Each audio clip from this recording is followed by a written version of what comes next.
5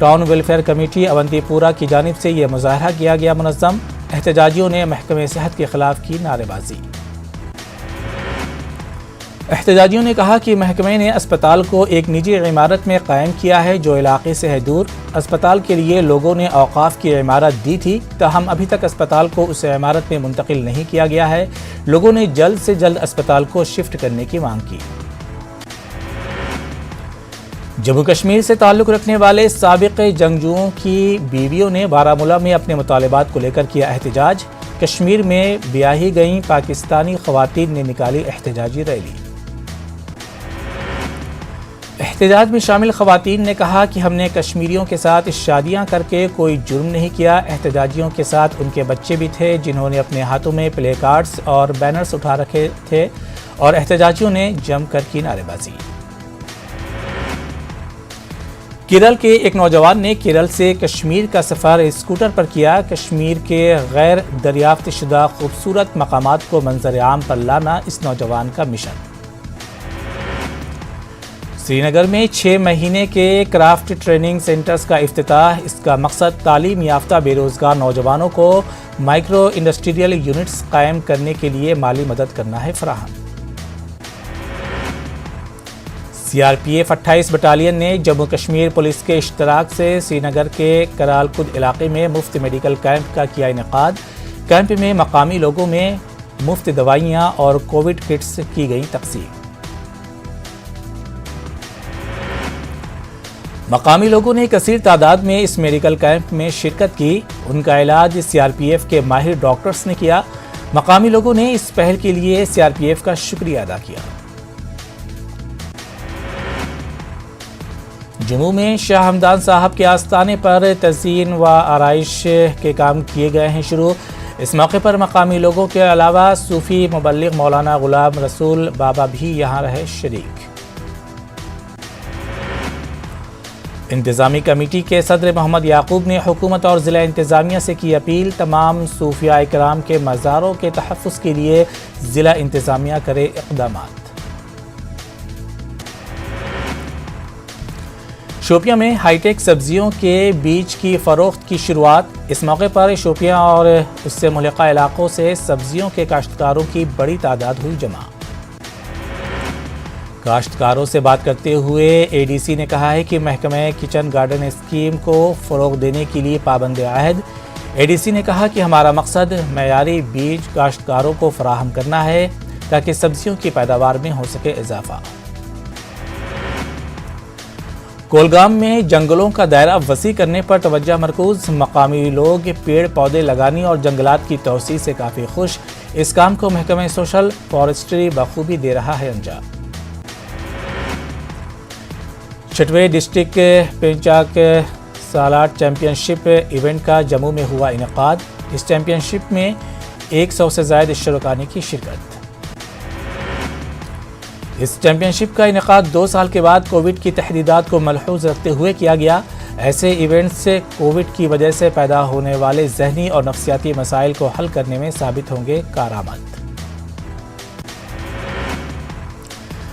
ضلع سابا کے راجندر پورہ میں شہیدوں کے نام سے ایک کرکٹ ٹورنامنٹ کا کیا گیا انعقاد۔ اس ٹورنامنٹ کا افتتاح سابا کے S S P Rajesh Sharma نے کیا۔ اس موقع پر S S P Samba Rajesh Kumar نے کہا کہ اس طرح کے ٹورنامنٹ میں نوجوانوں کو اپنا ٹیلنٹ دکھانے کا سنہرا موقع، ساتھ ہی شہید ہوئے جوانوں کو کیا جاتا ہے یاد۔ B J P leader Javed Qureshi کا بیان، کہا ملک مخالف سرگرمیوں میں ملوث افراد کے لیے جموں کشمیر حکومت نے جو حکم نامہ صادر کیا ہے وہ اس کی حمایت کرتے ہیں۔ جاوید قریشی کے مطابق پچھلے 23 سال سے کشمیری عوام کو سیاسی لیڈران اور علیحدگی پسند لیڈران نے کیا ہے گمراہ۔ جاوید قریشی نے ٹاؤن ہال کپواڑہ میں کنونشن سے کیا خطاب۔ نیشنل کانفرنس کے سینئر لیڈر شفقت علی وٹالی کا بیان، نیشنل کانفرنس واحد پارٹی ہے جو جموں کشمیر کے عوام کی کرتی ہے صحیح ترجمانی۔ شفقت علی نے ورکروں پر زور دیا کہ وہ پارٹی کو بنیادی سطح پر کریں مضبوط، زیادہ سے زیادہ لوگوں کو جوڑیں پارٹی سے۔ شوپیاں میں اپنی درگت سے پریشان سومو ڈرائیوروں نے منظم کیا احتجاج۔ ان لوگوں نے کئی گھنٹوں تک سڑک پر گاڑیوں کی نقل و حرکت کو روک دی۔ مظاہرین نے گاڑیوں کو شوپیاں مارکیٹ آنے جانے کی اجازت دینے کا کیا مطالبہ۔ پونچھ میں جموں کشمیر اپنی پارٹی کی جانب سے پریس کانفرنس کا کیا گیا انعقاد۔ چند روز قبل پی ڈی پی چھوڑ کر اپنی پارٹی میں شامل ہوئے شمیم احمد ڈار اور این سی چھوڑ کر شامل ہوئے سرجن سنگھ نے میڈیا سے کیا خطاب۔ انہوں نے ضلع پونچھ میں اپنی پارٹی کو گھر گھر تک لے جانے اور عوام کو پارٹی کے منشور سے واقف کروانے کے لیے دن رات کام کرنے کا کیا عہد۔ شاہ محمد تانترے کے اپنے پارٹی میں شمولیت کا کیا خیر مقدم۔ ڈاک بنگلہ پونچھ میں ہلاک بلاک کے پنچ اور سرپنچوں نے ہنگامی میٹنگ کا کیا انعقاد، جس میں سبھی نے محکمہ دیہی ترقیات پر اس بات کا الزام لگایا کہ وہ لوگوں کے لیے ترقیاتی کام نہیں ہونے دے رہے ہیں۔ محکمے کے افسر اور ملازم پنچایتی راج نافذ نہیں ہونے دے رہے ہیں۔ یہ الزام بھی لگایا گیا کہ محکمے کے ملازمین خود ہی پیسے نکال کر کھا جاتے ہیں۔ کٹھوعہ کے ایک گاؤں کے لوگوں نے اپنے مطالبات کو لے کر ڈی سی آفس کے باہر کیا احتجاج۔ مظاہرین کی نمائندگی کرتے ہوئے جموں کشمیر بہوجن سماج پارٹی کے صدر کا بیان۔ گاؤں کے کچھ رسوخ دار لوگ اس زمین پر محکمہ ریونیو سے مل کر ان لوگوں کو اس زمین سے بے دخل کرنے پر تلے ہوئے ہیں۔ ان کا کہنا ہے کہ لوگ اس معاملے کو لے کر کئی مرتبہ ضلع انتظامیہ سے فریاد کر چکے ہیں، لیکن ان کو اب تک نہیں ملا ہے انصاف۔ پی ایم مودی آج غریب کلیان ان یوجنا کا فائدہ اٹھانے والوں کے ساتھ کریں گے بات چیت۔ ویڈیو کانفرنسنگ کے ذریعے 12:30 بجے پروگرام کی ہوگی شروعات۔ پیگاسس کے معاملے پر اپوزیشن کے تیور ہیں سخت۔ آج راہل گاندھی کے رہائش گاہ پر ہوگی اپوزیشن پارٹیوں کی میٹنگ۔ اتر پردیش کے ڈی جی پی کے ذریعے محرم کو لے کر جاری کی گئی گائیڈ لائن کا مدعا پہنچ گیا ہے دہلی تک۔ دہلی میں کئی مذہبی تنظیموں سے جڑے افراد نے پریس کانفرنس کی اور سرکولر میں استعمال کی گئی زبان کو لے کر جتایا اعتراض۔ سرکولر میں عصمت ریزی، گاؤں کشی، شیعہ سنی میں تنازع جیسے معاملوں کو ہوا دینے پر کی گئی مذمت۔ حکومت اتر پردیش سے استعمال کی گئی زبان کو واپس لینے اور معافی مانگنے کا کیا گیا ہے مطالبہ۔ مدھیہ پردیش میں عاشورہ کی تیاریاں جاری۔ حکومت کی جانب سے مذہبی مقامات میں بیک وقت 50 لوگوں کی ہی داخل ہونے کی دی گئی ہے اجازت۔ امام باڑوں، عزا خانوں اور امام بارگاہوں میں ہوگا مجالس کا انعقاد۔ حکومت نے کورونا کے سبب جلوس نکالنے کی نہیں دی ہے اجازت۔ مہاراشٹر اسٹیٹ وقف بورڈ کی کارکردگی کا جائزہ لینے کے لیے سینٹرل وقف کونسل کی 2 رکنی کمیٹی اورنگ آباد کے دورے پر۔ کونسل کا مقصد ریاستی وقف بورڈ کی آمدنی میں اضافہ کرنا ہے اور وقف جائیدادوں کی ڈیولپمنٹ کو یقینی بنانا ہے۔ نیوز 18 کے پاس دانش صدیقی کے ایکس رے اور میڈیکل رپورٹ۔ دانش کو وحشیانہ تشدد کا نشانہ بنایا گیا۔ دانش کے جسم کو نہ صرف گھسیٹا گیا بلکہ اسے بھاری گاڑی سے مسک بھی کیا گیا۔ دہلی تشدد کے ملزم طاہر حسین کی ضمانت کا معاملہ۔ دہلی کورٹ نے دہلی پولیس کو جاری کیا نوٹس۔ اگلی سماعت 6 اگست کو۔ کرناٹک میں بی جے پی حکومت کے نئے وزیر اعلیٰ بننے کے بعد ریاست کی کابینہ میں ہونے والی ہے توسیع۔ کیا اس بار بی جے پی کسی مسلم چہرے کو کابینہ میں شامل کرے گی؟ اس سوال پر بی جے پی کے ہی مسلم نمائندوں کی الگ الگ رائے آ رہی ہے سامنے۔ کرناٹک اقلیتی کمیشن کے چیئرمین عبدالعظیم کہتے ہیں کہ اقلیتی نمائندے کو کابینہ میں شامل کرنے کے لیے تکنیکی رکاوٹیں ہیں، جبکہ بی جے پی لیگل سیل کے رکن ایڈوکیٹ عبدالصمد پر پرامید ہیں کہ پارٹی اقلیتوں کو بھی نمائندگی دے گی۔ کانگریس کے ترجمان اور رکن پارلیمنٹ سید ناصر حسین نے نیوز 18 اردو سے بات کرتے ہوئے کہا ہے کہ پارلیمنٹ چلانا حکومت کی ہے ذمہ داری۔ انہوں نے کہا کہ عوام سے جڑے مسائل کو پارلیمنٹ میں اٹھا رہے ہیں لیکن حکومت بحث نہیں چاہتی۔ تھانے میونسپل کارپوریشن کے باہر این سی پی لیڈران و کارپوریٹروں نے کیا احتجاج۔ گندا پانی، ویکسین کی تقسیم اور شمشان بھومی معاملے میں بدعنوانی جیسے مدعوں کو لے کر کیا مظاہرہ۔ ہاکی اولمپک میں ہندوستانی ہاکی ٹیم کی کامیابی پر بھوپال کے ہاکی پلیئروں نے کیا خوشی کا اظہار۔ مرد و خواتین ہاکی ٹیم نے ہاکی اولمپک میں درج کی ہے تاریخ۔